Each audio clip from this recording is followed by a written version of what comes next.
ಛತ್ರಪತಿ ಶಿವಾಜಿ ಮಹಾರಾಜ ಮತ್ತು ಬಸವಣ್ಣವರ ಮೂರ್ತಿಗೆ ತಲಾ 40 ಲಕ್ಷ ರೂಪಾಯಿಗಳನ್ನ ಬಿಡುಗಡೆ ಮಾಡುವಂತಹ ಸೂಚನೆ ಕೊಟ್ಟಿದ್ದು ಸಾಮಾಜಿಕ ಜಾಲತಾಣದಲ್ಲಿ ಮಾತಾಡ್ತಾ ಇದ್ದಾರೆ. ಅದಕ್ಕೆ ಇದು ಕೇವಲ ಚುನಾವಣಾ ಗಿಮಿಕ್ ಅನ್ನೋದು ಬಿಜೆಪಿಗರ ಆರೋಪ. ಹಾಗಾಗಿ ಅವ್ರು ಯಾಕೆ ಮೆಡಿಕಲ್ ಕಾಲೇಜ್ ಮಾಡಲಿಲ್ಲ? ಗಿಮಿಕ್ ಅಂತ ಇದ್ದಾರಲ್ಲ, 4 ವರ್ಷ ಸರ್ಕಾರದಲ್ಲಿ ಇದ್ದಾರಲ್ಲ, ಅವ್ರು ಯಾಕೆ ಮೆಡಿಕಲ್ ಕಾಲೇಜ್ ಮಾಡಲಿಲ್ಲ?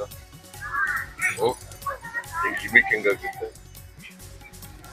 ಎಲ್ಲ ಟೆಂಡರ್ ಕರೆದಿದ್ದೀವಿ, ಏಜೆನ್ಸಿ ಫಿಕ್ಸ್ ಆಗದೆ,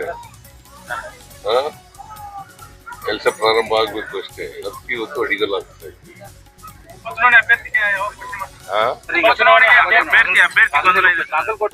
ಹೈಕಮಾಂಡ್ ತೀರ್ಮಾನ ಮಾಡ್ತಾರೆ. ಅವರು ಒಬ್ರು ಆಸ್ಪಿರೆಂಟ್, ಅವರು ಒಬ್ರು ಸ್ಟ್ರಾಂಗ್ ಆಸ್ಪಿರೆಂಟ್. ಇವತ್ತೇ ಘೋಷಣೆ ಮಾಡ್ತೀರಂತ ಹೈಕಮಾಂಡ್ ತೀರ್ಮಾನ ಮಾಡ್ತಾರೆ. ಇನ್ನು ಎಲೆಕ್ಷನ್ ಘೋಷಣೆ ಆಗಿಲ್ವಲ್ಲ? ಯಾವಾಗ ಘೋಷಣೆ ಎಲೆಕ್ಷನ್ ಯಾವಾಗ ಆಗ್ಬೋದು? ಇನ್ನೊಂದು ವಾರದಲ್ಲಿ ಆಗ್ಬಹುದು, ವಾರದ ಒಳಗಡೆ ಆಗ್ಬಹುದು. ಯಾರು ಆಕಾಂಕ್ಷಿಗಳಾಗೋದು ತಪ್ಪಲ್ಲ, ಆದ್ರೆ ಹೈಕಮಾಂಡ್ ಅವರು ನಾವೆಲ್ಲಾನು ನೋಡಿ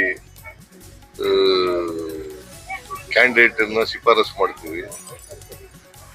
ಅವರು ಹೈಕಮಾಂಡ್ ಅವರು ಅಂತಿಮವಾಗಿ ತೀರ್ಮಾನ ಮಾಡ್ತಾರೆ. ಒಂದೇ ಕುಟುಂಬದಲ್ಲಿ ಕೇಳ್ತಾ ಇದ್ರೆ ಮತ್ತಷ್ಟು ಗೊಂದಲಕ್ಕೆ ಈಡಾಗುತ್ತೆ. ಒಂದೇ ಕುಟುಂಬದಲ್ಲಿ 2-3 ಮಂದಿ ಟಿಕೆಟ್ ಕೇಳ್ಕೊಂಡ್ರೆ ಒಬ್ಬರಿಗೆ ಕೊಡೋದು ಟಿಕೆಟ್. ಹೈಕಮಾಂಡ್ ಅವರು ಒಬ್ಬರಿಗೆ ತೀರ್ಮಾನ ಮಾಡೋದು. ಬೈ ಎಲೆಕ್ಷನ್ ನಮ್ಮ ಪಕ್ಷದ ಪ್ರಿಪರೇಷನ್ ಯಾವ ತರ?